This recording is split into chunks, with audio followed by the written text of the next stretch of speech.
you have the floor. Thank you very much to Root.con. They were impressive in everything they did. They made a huge effort to bring me here.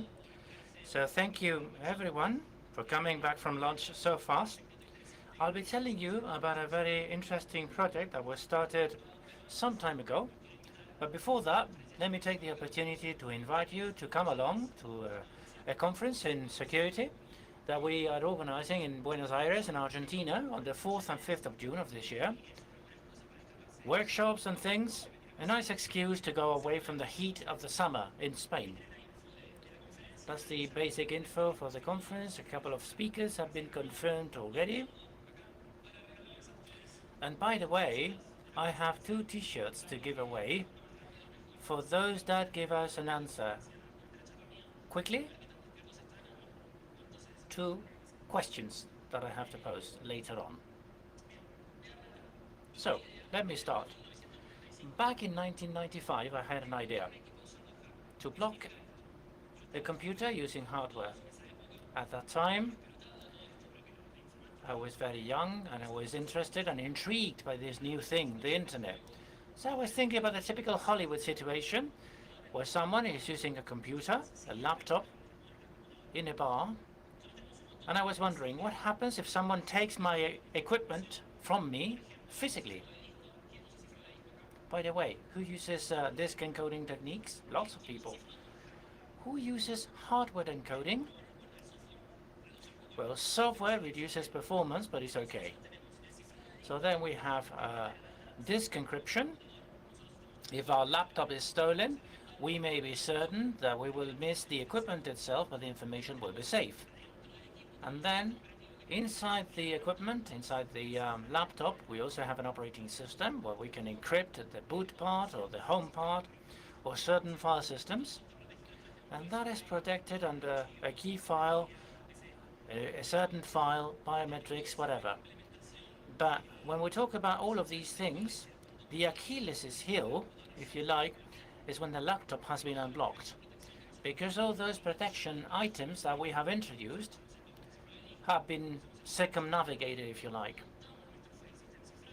So we have our encoded things in place, but once it is unlocked, if we are using it, we could have problems, we could be in trouble. So a very simple idea came to my mind, so that the laptop allows for authentication using a second device which must be closer, which must be close, physically speaking. How about a hardware device? It could be something connected to your wrist. If someone takes my laptop from me, the USB connection will be terminated and the laptop will be disconnected. There are some things in the market. Some work over Bluetooth. I don't like this that much because it's wireless, but there is a couple of devices out there that are connected via hardware to the laptop. I'll show you how I came about with this years ago and how this can be configured nowadays. Obviously this is open source, this is something you can do yourselves. 2 steps only in my investigation. Any type of implementation can always be reduced to 2 steps. If it cannot be reduced to 2 steps, additional work will be needed. Step 1, we need to find a way to read the device so that the device identifies in a unique way with my laptop with no possibility of cloning, okay? So a unique way to read. Step number 2, how to block the laptop. So then for step number 1, I started thinking and I said, should we use a file system? We can enable that file system with a certificate, a key, a PGP key or whatever. If that file is there, fine. If that file is not there, there is a problem. But I didn't like the idea because that information can be copied. You can actually access that information if you gain access to the laptop, even momentarily. So I didn't like the idea. I then went to the UUID, the unique ID for each device. You can clone it, but you have to modify the firmware. It's much harder. So we're basically minimizing risks, minimizing attack vectors. Very simple. Who is using Linux here? Spectacular.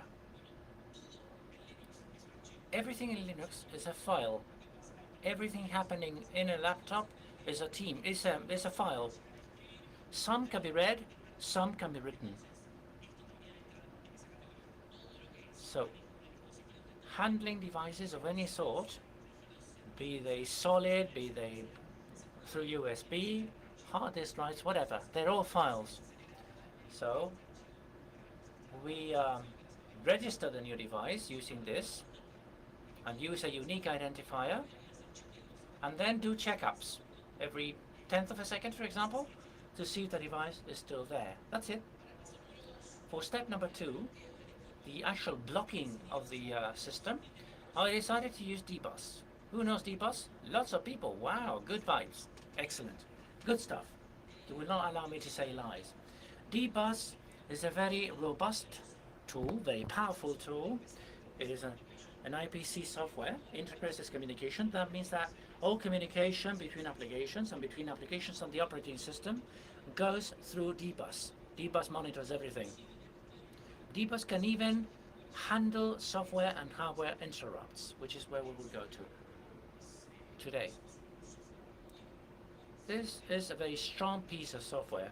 Therefore, you need to have privileges. It's in ring 1. This is no joke. Anything underneath the dbus is already the kernel, so it's very strong. It talks directly to the kernel. It is so close to the kernel that the operating system is irrelevant. And obviously it is present in most X environment, in GNOME, in KDE, whatever. I'll show you quickly a QDBus tool that allows you to talk to dbus using the console. I'll be running QDBus in my laptop, and it will show me all the things that QDBus can do with me and for me in my user session. We here have a large number of things, as you see. You can handle the session, you can handle Gala. Pantheon is a distribution. Forgot the name. Elementary. Elementary is based on Ubuntu, but it can be based directly on Debian. You can install Debian and then install the packages to make it become Gala. Elementary, sorry. So you can use kind of like a Unity, the dock on the screen, screensaver. You can handle basically everything.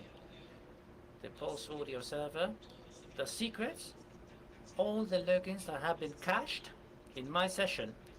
These are handled, these are stored and handled by dbus. I can list them and see what information there is. Most of these things can be stored in flat files. For example, I can alter the configuration of my Wi-Fi networks and change SSIDs or passwords, whatever. But instead of looking at text files, it looks at objects. And since you can call objects, you can instance an object. Well, there's lots of things you can do. And you can also handle the keyring for the current session for GNOME and several other things. There's an endless list of things you can do with dbus, depending on the functionalities we have in our laptop. But in general, it is very powerful. If I now go into QDBus and I ask him to tell me about the system, there's a few other things which are quite interesting. Power, accounts. I can handle HAL, which I love. I can handle devices through UDisks, networks, the modem, whatever. Let me show you quickly. QDBus, manage my system. Let's see the accounts. I'll get into the accounts. I'll copy. And then I'll do a call to org.freedesktop.accounts. This is the object handling all the accounts that are active in this laptop. 2 users come up. User 1000 and user 104. If I do this quickly, user 1000 is Katz, and if I do 104, that's the light display manager. So what can I do with this apart from doing cat?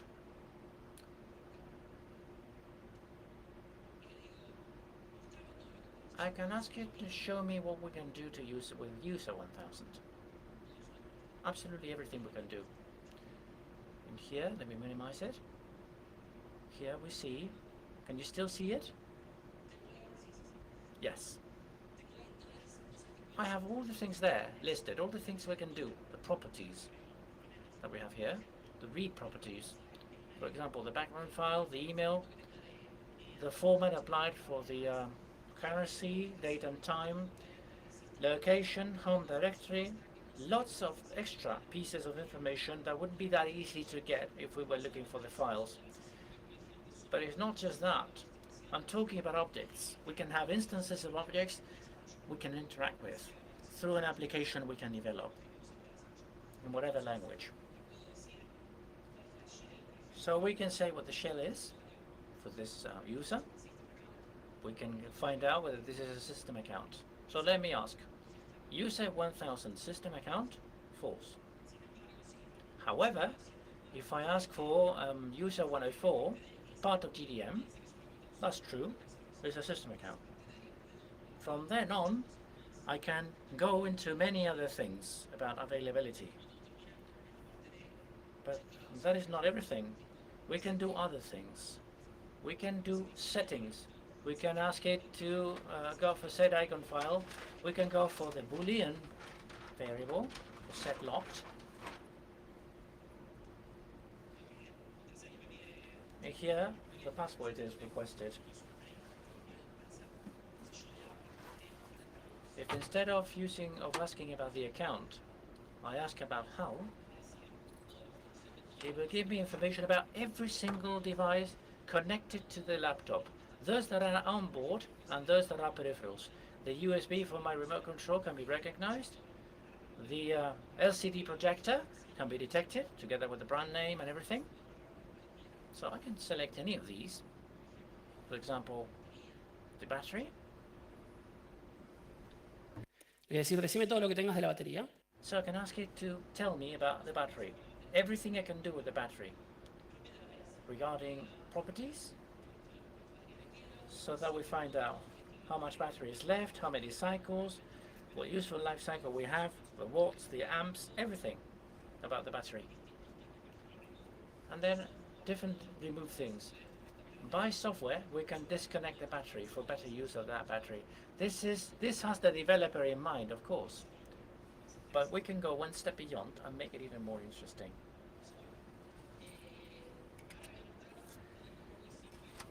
Let me show you a very simple demo of the application I did using Python. Lo que voy a hacer es... What I'll do now, en este momento, todos los discos... these are all the data, this is the disk drives. SDA, the primary disk with all the partitions. This I could also get, of course, with dbus. And I will get the root for the objects, but that wouldn't apply to this demo. So I'll connect this. I'll connect this little pen drive that I got for this demo. There's nothing important in it. And I'll now see a list. We have the SDB. So I'll now ask it to show me all the files that were allocated in the system as soon as the pen drive was inserted. Here we see this at the bottom. SDB established this ID, data traveler 109 and so on and so forth, with the serial number which belongs to this pen drive. So I'll copy this.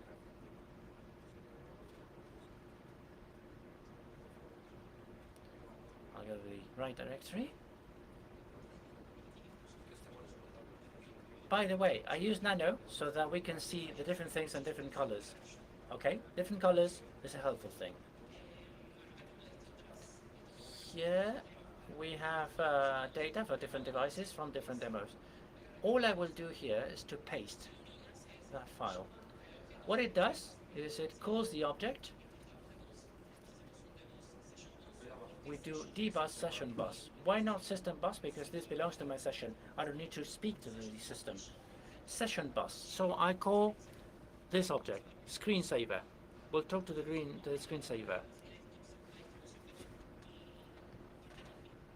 See, I have Pantheon responding as if it was genome. So we store this, we save this. Yeah, it was at the bottom.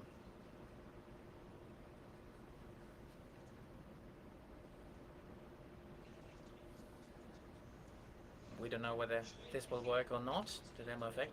Anyway, the pen drive was inserted. I'll now execute locker. It's running now. I remove the pen drive and the laptop is blocked. As simple as that. It doesn't matter whether you insert the password correctly. It will not unblock.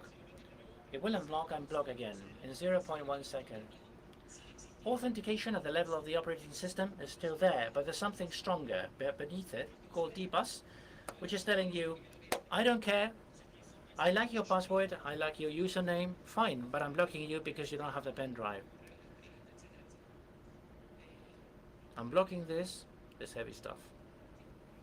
When we insert the pen drive again, we insert the password, and there it goes. Y ahí estaba re contento, se lo queda el equipo, qué lindo, me lo... So that's it. I tested it. I asked a friend to remove the laptop from me.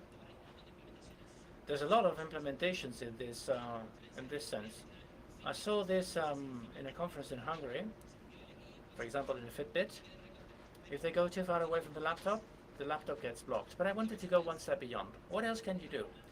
You can make an alarm, a sound alarm go off. You can send an email with certain data. For example, from this moment on, don't trust me because my laptop was stolen. You can switch the laptop off. You can delete private keys, encode certain files, or destroy the entire hard disk. It takes a while, but once the guy is taking the laptop, there's a self-destruction in place. Limit is your imagination only. So I said, great, easy. So let's go into something more difficult. So I was wondering, could we unblock a laptop using exactly the same method? Is it possible to unblock the laptop? So I said to myself, okay, how about a backdoor for Linux? So I said 2 steps again. 1, find out how to unblock the laptop. And 2, find a way to pull the trigger in a safe way, an undetectable way, an elegant way, and so on and so forth. A good backdoor must have 2 main features. 1, leave no track or very little track. And 2, be as similar to a ninja as possible, being undetectable, flying under the minimum height for radar, be a stealth trigger in short. If we have those 2 things in place, it is quite likely that we have an interesting backdoor. So I'm blocking with little or no track. Should I use binaries? No, I don't like them. Rootkits? Well, perhaps. Rootkits work. But there's lots of people looking for rootkits. Under the radar, that's what I'm interested in. Under the radar. I want to be seen by no one. So what happens if I can use functionalities from the operating system itself? If it is the operating system that is executing tasks, there is a bigger chance that my backdoor will not be detected. So I went back to dbus. I said I had a fantastic tool that works really well with enough privileges. It doesn't ask for permissions from anyone. It can access anything. How about accessing things the other way around? So I left that aside and started thinking about the trigger. So that it could be undetectable. Has to be quiet, go easy, not perform too many tasks. it must be very cautious. Few interactions and no requests for unusual things. It must be executed without suspicions. The execution, the running environment, or the run environment has to be quite discrete. If there are calls to system files or to user files, or it tries to write something onto the MBR, these are unusual things, very easy to detect. Nowadays, anti-malware systems are very sophisticated. They know what to look for. It's like the cat and the mouse. It's like finding this new vector which is undetectable. If I dress as a purple elephant and you're looking for purple elephants, you will include purple elephants in your database. But if I change my disguise and I dress as a green elephant, you will probably not detect green elephants for a few days. So I said to myself, it has to be completely different. I have to dress myself as a helicopter, not as an elephant. So it's completely different, completely disruptive. And of course, that trigger should be made available in all laptops. That is one of the more difficult things. They're all different. We have different releases, different softwares, different firmwares. It was difficult to see what could tick all the boxes here. So I said, key logging. We know this doesn't work, is one of the first things we look for with malware. Open ports, of course not. Suddenly there's an open port, any anti-malware software will detect that there is an open port that was not open before. And the same goes for a process that are capturing my key logs. How about hardware? Hardware is very interesting because no one or very few software applications pay attention to hardware itself. Why? Because the amount of interrupts and changes in the state of hardware is so wide that if there was a software that could detect everything, it would render the laptop unusable because there's hundreds, there's thousands of things. You would detect thousands of false positives. There's lots of interactions when you're doing things using hardware. So what happens if we use a hardware trigger? First of all, it has to respond when the laptop is blocked. We need to take for granted that the laptop will be blocked when under attack.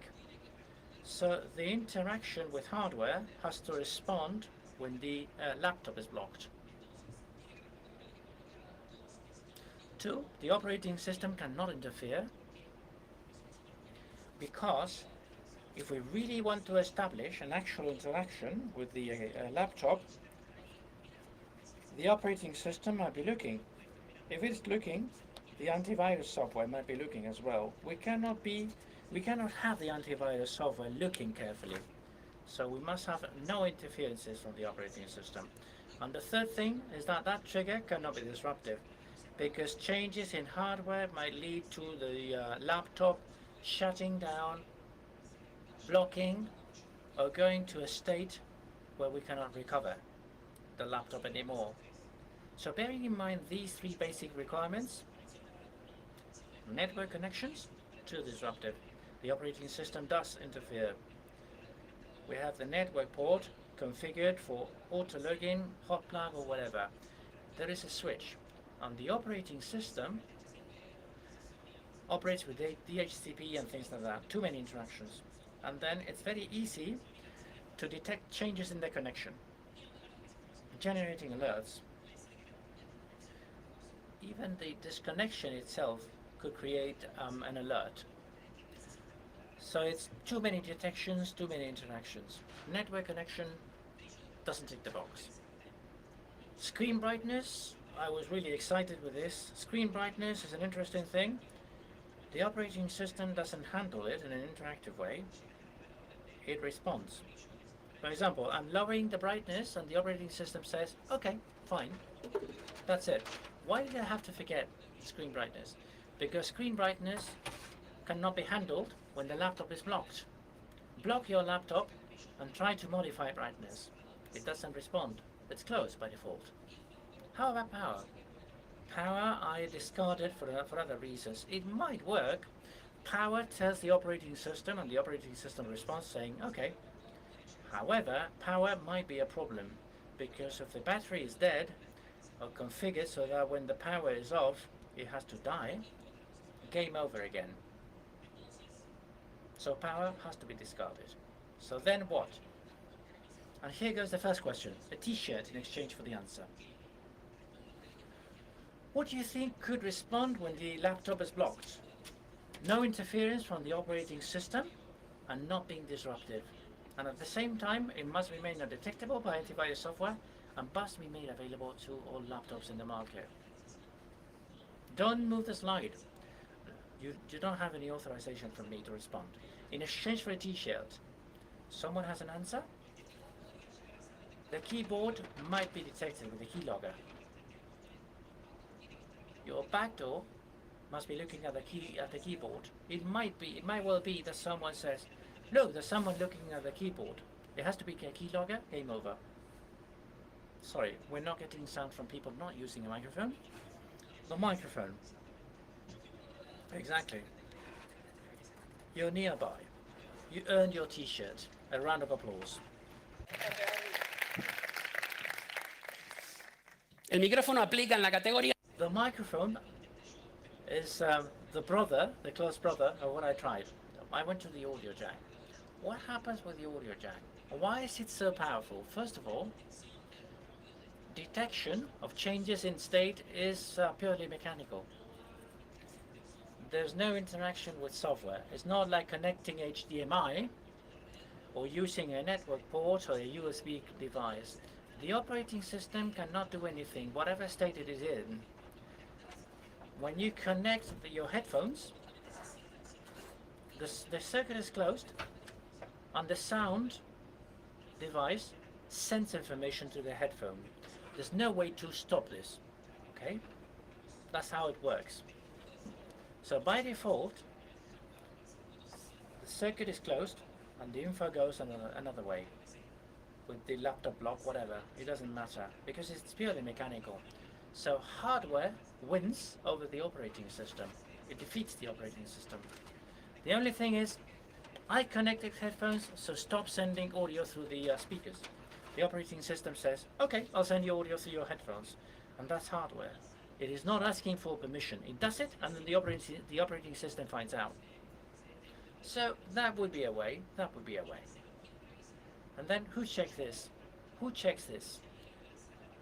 If anyone here is working on anti-malware, if they tell me they detect malware, I'll give up and I'll become a butcher. I'll give up. I'd love someone coming along saying my software would detect something like that because it would be an excellent key point for sale. Anti-malware doesn't detect changes in hardware because there would be too many resources involved and the laptop will become very unstable. And then it's not worth a while to detect changes in hardware. That's what I've been told. Not exactly like that, but that's what people in the industry have told me. So they're not into hardware detection. So audio jack, again, 2 steps.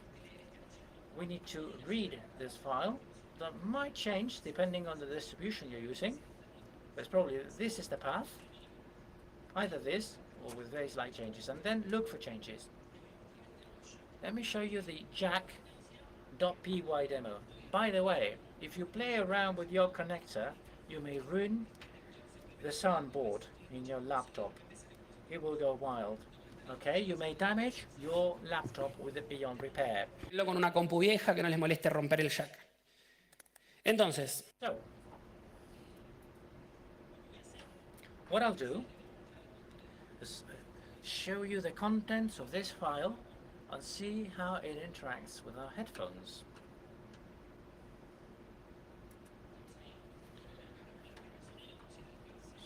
So we have the sound card and codec 0 here.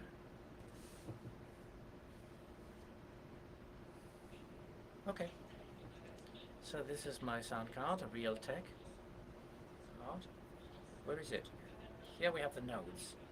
Each node handles a different part of the sound card. In this example, we have the playback volume with headphones. Each one has different piece of information.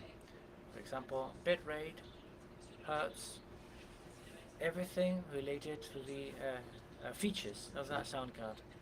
And then we have other things. And the one I'm really interested in is this one, number 14. Speaker playback switch. Very nice. What this does is the object inside this file looks for the switch with the connector for the headphones. Is it on? Is it off? Para hacer esa info, So in order for us to get this info is enough, as you can see now on screen. So I now take my super hacking tool.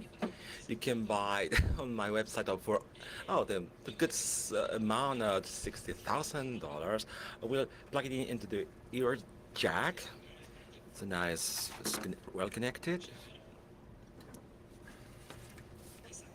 That's good.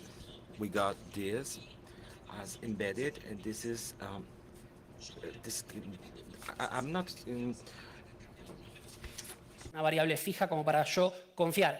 Pero So the pins is our binary files, 0, 40, 0, 14. So far so good. Small problem.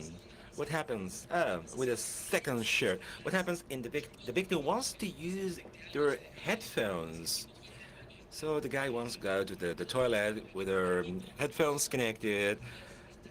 His laptop won't ever be a block listening to the music. How can we handle this problem? Imagination and power, please. Let's make an educated guess. Somebody speaking at the background, at the back of the room. The amperage, different amperage, for me to mantle to set up the spectrum. Oh, there is a smart way. So it's the gray shirt over there. No sound from the floor.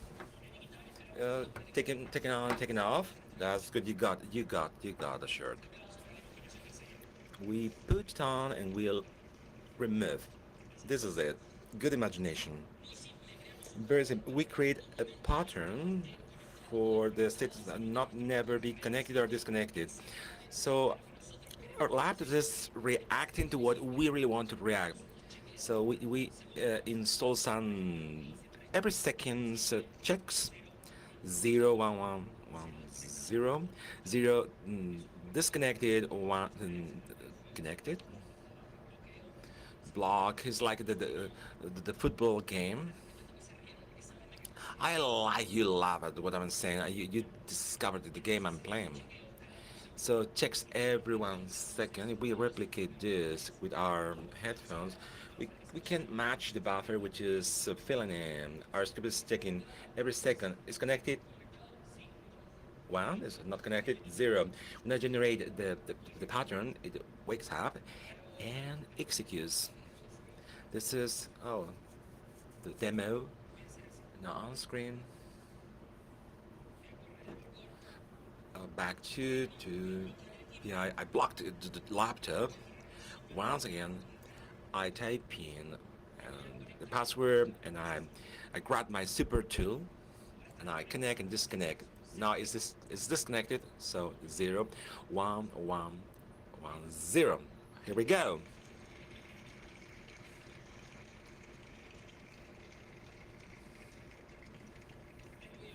It's a super fun job. The thing you are doing now. The size is also a tool to take into place. 27 code. You don't need a super mega script to do so. Although another alternative is the state of screen. You read 2 steps. Read as YS power, wake up underscore count accumulates when the laptop is in repose. So at that moment is increase 1. So depending on that amount, I will set up another script taking the value from then on. That's 2 other values. There is a disruptive thing. The disruption here is that the problem is that the laptop can be set up to go down if the screen goes down. I don't know. Now it's running properly.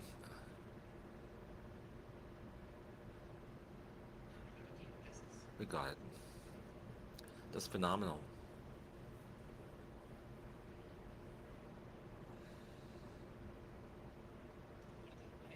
Doesn't mind.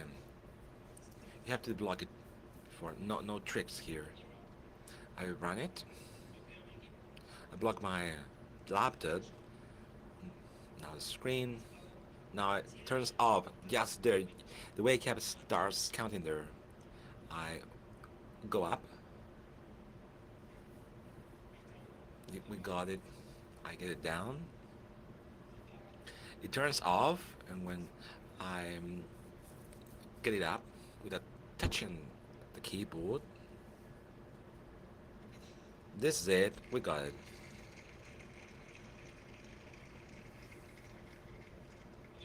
Oh, super fan job. The aftertaste. How can I mitigate this aftertaste? Bad news. Right now it's difficult to mitigate it because it's inside the DBS. Should I take the DBS again? No. Would be sticking out the hypothalamus from the brain for the brain not being working, unfortunately. So this won't solve anything. It may be sorted out the problem, but oh. So may I disable the screen lock? But exactly, okay. If you disable it, the vector disappears, but you cannot block the laptop any longer.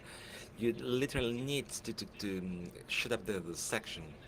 Another way to mitigate a more efficient way is to change the XDM for a minimalist one as MBCC, which they're interact with the screen lock. You can move forward. Unfortunately, if we have some X Shinoma here, is any of you having it? KB minimalist like XVCs? Oh, that's wonderful. So many hands up here. I just expected. Reasonably, please, right now, test it on your computers and laptops. Should be executed before it's a backlog. That's why it's called backdoor. Yes, you can inject it very quickly.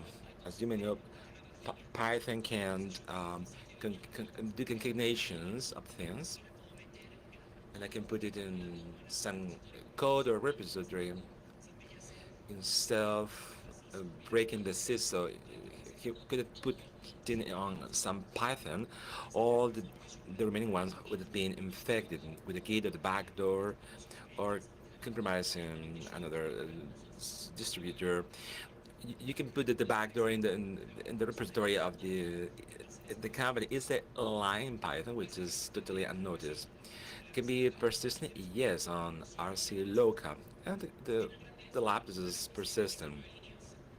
How big is this? 27 lines dirt and 1 line clean. What are the good characters? It does not execute, of course, no binaries. You don't need to reverse the compile. You only need to have Python. You have Python or DBA use DBAS. Oh, that's the good point. And until now, with all the knowable methods, I see it as virtually undetectable. There's nobody that can constantly check out this change of software. It's very easy for you to open a Python. I wonder about this. If you don't have the DBAS module, but the machine is working, your laptop is using another different model than DBAS. Check it out at home. Can you do it? A root ESBet. When the root is connected on X, the lock is disabled due to the fact of the architecture as you are starting the session as root. You won't be able to knock and block the screen.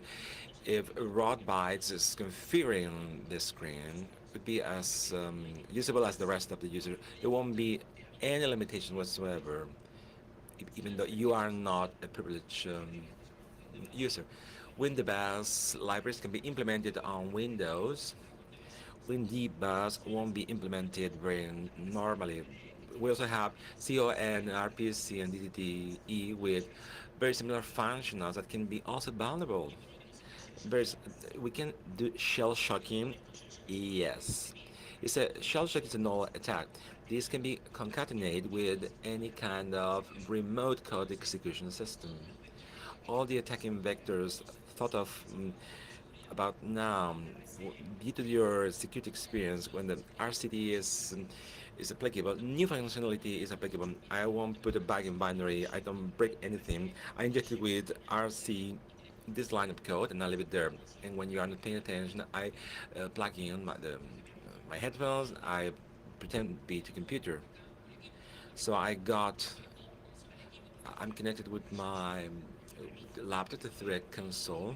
There are so many vectors, C, G, DNS. All these shell-shooting methods are usable and from on your imaginations. You can do it through Java, Red Hat, and so on, so on, so on. So many things found on Red Hat that allow you to inject code instead of injecting these 27 lines that are transparent. It's okay. Think of how to inject this. So I'm on my laptop, which is the one you can see now on screen. This is the very same laptop on a normal session, and I will lock the script.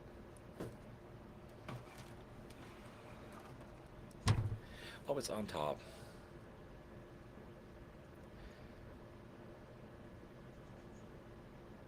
CA shock.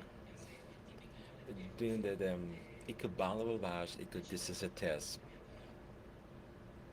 It's going to be run. Clearly, this collapse is very vulnerable to shell shock. This is putting the very same stuff with echo import dbus time os signal as ys and yf not, and it's executed. Shock2 sh. And here we go. We got it. The likelihood that this happens is low because the server has to be authenticated and locked and left in the data center. But so many remote executions you can do with all these vectors instead of putting in place a metaexploits method. Your laptop will be constantly vulnerated. Next steps for those who wanted to help me out myself. What type of RC is exploit? You can write a Mexploit module. You can inject and shut down the session. This is it. And antivirus won't pay attention to this. And the laptop is linked with the entry method, which is different. Third method is pen testing tools. Would like to do so? You can find me outside, and we can converse for a little bit. This is the final step of my presentation. Thank you very much. No sé si hay preguntas. Should you have questions, please? This is the moment. Raise your hands, those of you who want to ask a question. Thank you.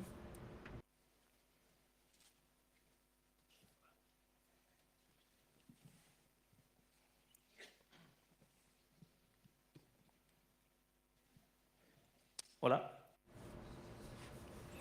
Hello. In reality, I'm like the guy yesterday with the reversing sound coming back.